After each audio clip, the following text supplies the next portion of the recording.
Hi, folks. My name is Steph Roy McCallum, and I wanted to share some experiences I've had lately leading groups. I think there's always so much to be learned every time we bring a group together. And what I in particular want to talk about is safe versus brave spaces. It's been a topic of conversation in a lot of the groups I've been leading lately. And when we think about psychological safety, we think about spaces in our organizations or our families or in community where we have a willingness to share, to both give and receive, to contribute, to be vulnerable, to be open, to support each other, and also to contribute. We acknowledge and we welcome diverse views, and we welcome emotion because, of course, that's tied to vulnerability, right? The emotion that rises for us when we say something that really matters, and the emotion that rises for others when they welcome and receive it. But too often, that idea of a safe space gets conflated. I see it happen again and again in organizations and in community. And safety gets conflated to harmony, to sameness, to unity, and not in a good sense, like we're all in it together, but instead a space where views are stifled, or where when discomfort rises, because discomfort rises all the time when we're in these, brave, honest conversations, that when discomfort rises, we make the other person or the process wrong because we're uncomfortable. And so therefore there must be something wrong with what's being said or with what's being asked or with whoever's leading the conversation.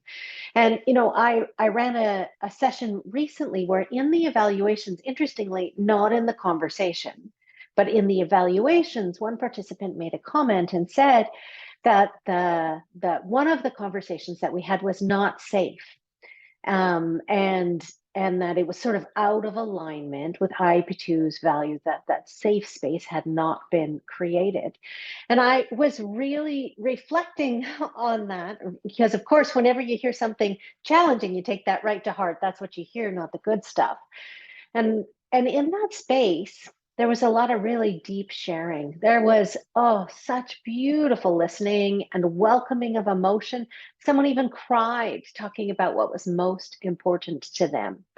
And I think back to the idea that in that kind of space, we're contributing, which means even if we're uncomfortable, we have to have the courage to say, this conversation makes me uncomfortable and I'm not sure what I can offer, or I'm struggling right now. I'm not sure if this space feels safe enough for me to be able to offer. When we do that, when we have the courage to make that kind of contribution, it expands the safety of the space. And that is really grounded in courage.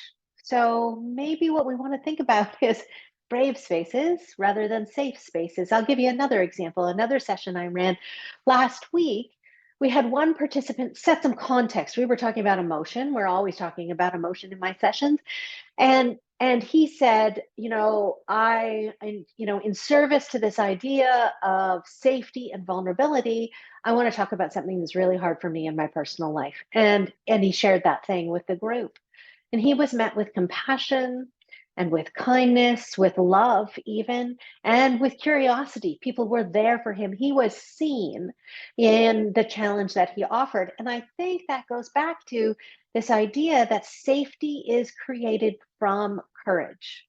That, I have a favorite quote I often use in training sessions, that being heard is so close to feeling loved that for most people, the two are indistinguishable.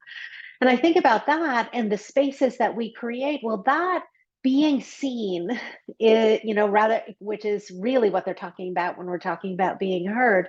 Being seen is an act of courage to see someone else.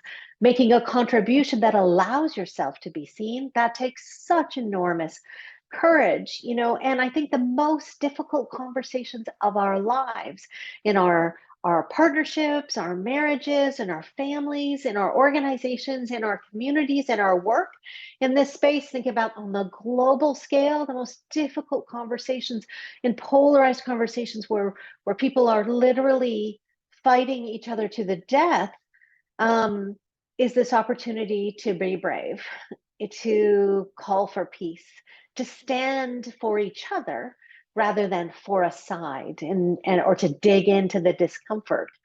Um, I listened to a little talk by an amazing poet, Andrea Gibson, recently, where she talked about listening as a superpower.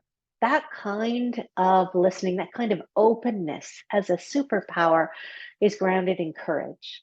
And so I want to advocate for brave spaces versus safe spaces, because our courage to be vulnerable, to be open, to receive, to be present, those things create spaces where we can talk about anything.